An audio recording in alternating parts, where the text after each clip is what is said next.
अस्सलाम वालेकुम, मैं हूं मोहसिन शहजाद मोहसिन और आप देख रहे हैं रेख्ता फिजिक्स। इस क्लास में हम 9th क्लास के चैप्टर 3 के प्रॉब्लम सॉल्व करेंगे। इससे पिछले लेक्चर में हमने 4 प्रॉब्लम सॉल्व किए थे। तो इसमें हम प्रॉब्लम 5 से स्टार्ट करेंगे। इसमें कहा गया है कि a body has a weight 20 newton. एक बॉडी जिसका वेट 20 न्यूटन है, जो कि इस डायग्राम में दिखाई गई है। How much force is required to move it vertically upward with an acceleration of the 2 metre per second square. इसको 2 मीटर पर सेकंड स्क्वायर एक्सेलरेशन के साथ ऊपर की तरफ मूव करवाना है, तो कितनी ज़्यादा हमें फोर्स लगानी पड़ेगी अगर हमने इसको ऊपर की तरफ मूव करवाना है। तो देखें यहाँ पर जो बताया गया है, जो इन्फॉर्मेशन हमारे पास मौजूद है गिवन डाटा के अंदर, इस बॉडी का वेट है, वेट जो कि 20 न्यूटन है। तो यहाँ पर पहले लिखते हैं कि इसमें क्या क्या चीज़ें गिवन है। तो सबसे पहले तो आ जाता है इसका वेट।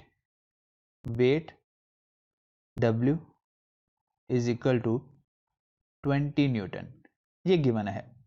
और इसके अंदर जो एक्सेलरेशन प्रोड्यूस हो रहा है, वो एक्सेलरेशन ए जो है वो 2 मीटर पर सेकंड स्क्वायर है। अब देखिए, अगर हम इसको अगेंस्ट द ग्रेविटी लेके जा रहे हैं या उसको ऊपर की तरफ मूव करवा रहे हैं, तो यहाँ ग्रेविटेशन एक्सेलरेशन जी भी इन्वॉल्व होगा, जिसकी वैल्यू होती है हमारे पास 10 मीटर पर सेकंड स्क्वायर। यहाँ पर जो समझने वाली बात ये है कि इसमें ये पूछा गया कि इसका जो ऊपर की तरफ मूव करवाने के लिए कितनी ज़्यादा फोर्स लगानी पड़ेगी। तो इसमें ये देखें कि जितना इसका वेट है, अगर हम न्यूटन थर्ड लॉ को देखें, तो जितना इसका वेट है, एक तो उसके नॉर्मल रिएक्शन फोर्स उतनी ही लग रही होगी। चलिए यहाँ से समझ लें कि यानी ये ऑब्जेक्ट है, तो ये इसका वेट है 20 न्यूटन। अगर इसका वेट है तो 20 न्यूटन की फोर्स अपवर्ड भी लग रही होगी, यानी ये अगर एक्शन है तो ऊपर की तरफ लगने वाली फोर्स उसकी रिएक्शन की फोर्स होगी, नॉर्मल रिएक्शन फोर्स होगी। तो दोनों बराबर होंगे, ये भी 20 न्यूटन होगी। तो जब दोनों बराबर होंगे तो उस वक्त ये बॉडी रेस्ट में रहेगी, इक्विलिब्रियम में रहेगी। अब अगर हमने इसको मूव करवाना है ऊपर की तरफ, तो जितनी फोर्स ये ऊपर एग्जर्ट कर रहा है, खुद कर रहा है, यानी जितना इसका वेट है, इसके वेट से ज़्यादा न्यूटन की फोर्स लगानी पड़ेगी। तो अभी तक हमें इसका नॉर्मल रिएक्शन फोर्स जो है वो हमें पता है। तो यहाँ पर अगर मैं इसको लिखूं नॉर्मल रिएक्शन, नॉर्मल रिएक्शन, तो नॉर्मल रिएक्शन कितना होगा? नॉर्मल रिएक्शन को यहाँ मैं शो करूंगा आर के साथ, और वो आर नॉर्मल रिएक्शन फोर्स उतनी ही होगी जितने इस बॉडी का वेट है, और वेट इस बॉडी का 20 न्यूटन है। तो यानी इतना तो हमें पता है कि जितना इसका वेट है, हमें फोर्स इसके वेट से ज़्यादा लगानी है। अब कितनी ज़्यादा फोर्स लगाएंगे, अब हम वो देखेंगे। तो इसके वेट से यहाँ से हम सबसे पहले तो इसका मैस फाइंड करेंगे। हमें पता है वेट जो है वो mg के इक्वल होता है। वेट है 20 न्यूटन, जबकि मैस हमें इस सब्जेक्ट का पता नहीं, वो हमने फाइंड करना है, और जी की वैल्यू है 10।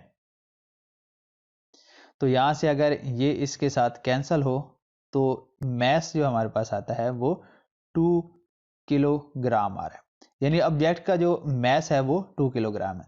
तो यहाँ से हम इस पर फोर्स भी बता सकते हैं अगर हम यूज करें न्यूटन सेकंड लॉ को।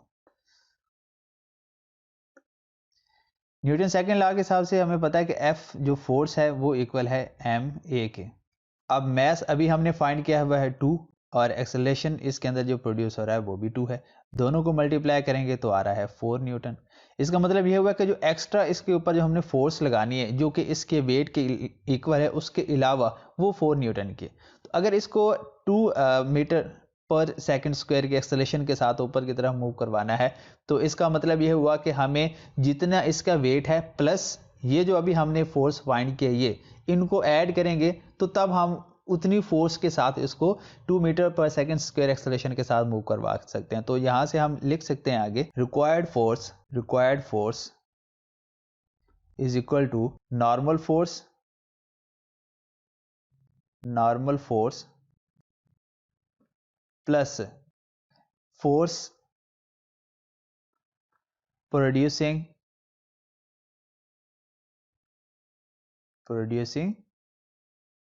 एक्सेलरेशन। तो यहाँ पर नॉर्मल फोर्स कितनी है 20, और जो फोर्स एक्सेलरेशन प्रोड्यूस कर रही है वो कितनी है 4। दोनों को ऐड करेंगे तो 24 न्यूटन बनेगा। यानी अगर हम इस बॉडी के ऊपर 24 न्यूटन फोर्स लगाएं, तो तब हम इसको 2 मीटर पर सेकेंड एक्सेलरेशन के साथ अपवर्ड मूव करवा सकते हैं। इस प्रॉब्लम में ये कहा गया कि how much time is required to change 22 newton second momentum by a force of the 20 newton. यानी अगर किसी बॉडी पर अगर हम 20 न्यूटन फोर्स लगाएं और फोर्स लगने की वजह से उसके मोमेंटम में चेंज आएगा। हमें पता है कि rate of change of momentum जो होता है वो फोर्स के इक्वल होता है।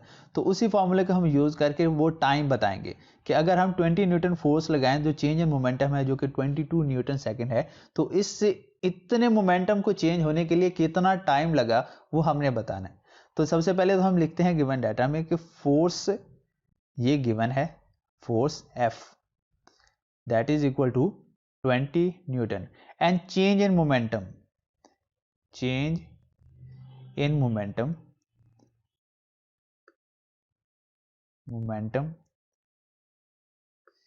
ये भी हमें पता है। अब चेंज इन मोमेंटम किसके इक्वल होता है, चलिए फॉर्मूला बाद में लिख देता हूँ, पहले वैल्यू लिख देता हूँ जो कि है 22 न्यूटन सेकेंड।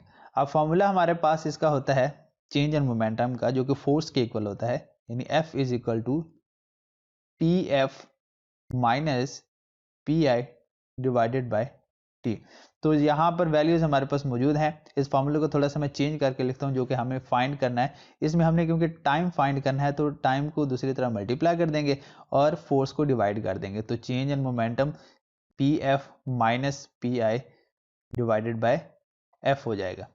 तो यहाँ से आगे हम टाइम फाइंड कर सकते हैं। टाइम फाइंड करने के लिए ये आएगा T is equal to, change in momentum की वैल्यू गिवन है, न्यूमेरिकल के अंदर बता दिए 22 है और फोर्स भी बता दिया है वो है 20। तो दोनों को जब हम डिवाइड करेंगे तो आंसर हमारे पास 1.1 सेकेंड आ जाएगा।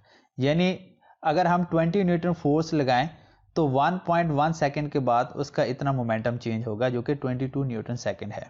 3.9 में ये पूछा गया कि how much is the force of friction between a wooden block of mass 5 kg। यानी इस तरह से एक लकड़ी का ब्लॉक है जिसका मैस 5 kg है और and the horizontal marble floor, और उसको एक मार्बल फ्लोर के ऊपर रख देंगे, फर्श के ऊपर एक ब्लॉक पड़ा हुआ है, तो उनके दरमियान फोर्स ऑफ फ्रिक्शन जो है वो कितनी है, जबकि इस ब्लॉक का जो मैस है वो 5 kg है। The coefficient of friction between the wood and the marble is 0.6।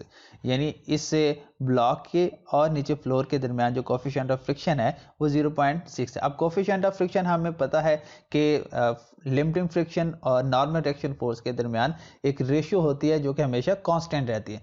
ये हर एक के लिए अलग अलग होती है, हर मटेरियल के लिए अलग होती है, कोई से दो मटेरियल के लिए अलग हो सकती है, दो ग्लास के लिए अलग होती है, या ये वुड है तो दूसरा वुड हो तो तब इसकी रेशियो अलग होती है। तो ये टॉपिक में बड़ी डिटेल के साथ आप पढ़ के आए, तो हम इसका यूज सिर्फ इस न्यूमेरिकल के अंदर करने लगे हैं। तो सबसे पहले हम देखते हैं कि इस ब्लॉक का मैस कितना है, यानी ये जो इसका मैस M है वो 5 kg है। तो यहाँ पे भी लिख लेते हैं कि mass M is equal to 5 kg, ये इसका मैस है। हाउ मच फोर्स, अब फोर्स तो हमने बतानी है, और फोर्स यहाँ पर कौन सी आएगी, फोर्स ऑफ फ्रिक्शन आएगी, क्योंकि ये इसके ऊपर स्लाइड करेगा तो इन दोनों सरफेस के दरमियान फ्रिक्शन प्रोड्यूस होगी, वो फ्रिक्शन कितनी होगी ये हमने बताना है। जबकि जितनी इंफॉर्मेशन है उस हिसाब से हमें इस ब्लॉक का मैस पता है और कोफिशिएंट ऑफ फ्रिक्शन पता है। अब कोफिशिएंट फ्रिक्शन को हम म्यू एस से लिखते हैं, तो यहाँ पर इसको मैं डायरेक्ट म्यू एस कह देता हूँ, और जो कि है 0.6। इसका यूनिट नहीं होता, यूनिट इस वजह से नहीं होता क्योंकि ये दो सिमिलर टर्म के दरमियान रेशियो होती है और इनका यूनिट कैंसिल हो जाता है। यही वजह होती है कि इसका यूनिट हम नहीं लिखते, होता ही नहीं है, इस वजह से नहीं लिखते। और इसके बाद इसका जो फार्मूला होता है वो F S is equal to mu M G होता है। तो यहाँ पर हम फार्मूला लिख लेते हैं F S is equal to mu S M जी।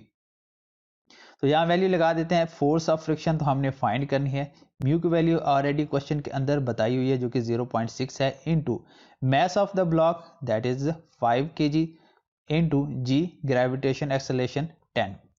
सबको मल्टीप्लाई करते हैं तो हमारे पास इसका आंसर 30 न्यूटन आता है। यानी यहाँ पर जो फोर्स ऑफ फ्रिक्शन है वो 30 न्यूटन की है। लास्ट वाले न्यूमेरिकल में ये पूछा हुआ how much centripetal force is needed to make an a body of mass 0.5 kg to move in a circle of the radius 50 centimeter with a speed of 3 meter per second। यानी यहाँ पर एक mess है object जिसका mess 0.5 kg है। ये mess यहाँ पर येलो कलर की आपको एक बॉल नजर आ रही है, ये मैस है जिसका जो कि 0.5 kg है, और इसको एक सर्कल के अंदर घुमाया जा रहा है। अब सर्कल के अंदर जिस वेलोसिटी के साथ ये मूव कर रहा है उस इस ऑब्जेक्ट की जो वेलोसिटी है वो 3 मीटर पर सेकंड है। अब क्योंकि ये मैं सर्कल के अंदर घूम रहा है तो सर्कल के अंदर घूमने की वजह से इसका एक रेडियस भी होगा, जो कि रेडियस भी यहाँ पर मेंशन है, वो 50 सेंटीमीटर है। ये है 50 सेंटीमीटर। तो जितना डाटा गिवन है उसको लिख लेते हैं। सबसे पहले हम लिखेंगे इसका mass m is equal to 0.5 kg। साथ में इसका रेडियस भी दिया हुआ है, radius r is equal to 50 centimetre. अब हम इसको स्टैंडर्ड यूनिट में कन्वर्ट करेंगे तो स्टैंडर्ड यूनिट में कन्वर्ट करने से ये 0.5 मीटर बनेगा, क्योंकि हम इसको 100 से डिवाइड करेंगे तो डिवाइड करने से 0.5 मीटर बनेगा। और साथ में इसकी वेलोसिटी भी गिवन है, velocity of that object, velocity v जो है वो 3 मीटर पर सेकेंड है। तो हमने इसमें से क्या फाइंड करना है, सेंट्रीपिटल फोर्स Fc फाइंड करनी है। तो सेंट्रीपिटल फोर्स का फॉर्मूला होता है Fc is equal to mv² divided by r। तो सारी वैल्यूज मौजूद हैं, जिस वैल्यूज को पुट कर देंगे। तो यहाँ सबसे पहले हम पुट करते हैं वैल्यू मैस जो कि है 0.5 इनटू वेलोसिटी है 3। अब इस वेलोसिटी का स्क्वायर भी है तो 3 स्क्वायर हो जाएगा, डिवाइडेड बाय r, उसका रेडियस 0.5 जो कि मीटर में हमने फाइंड किया था। तो यहाँ पर अगर हम देखें तो ये दोनों टर्म कैंसिल हो जाएंगे, 0.5 इस 0.5 से कैंसिल हो जाएगा, तो बाकी 3 स्क्वायर बनता है, 3 स्क्वायर 9 के इक्वल होता है। तो जो सेंट्रीपिटल फोर्स है हमारे पास वो 9 न्यूटन आ जाएगी।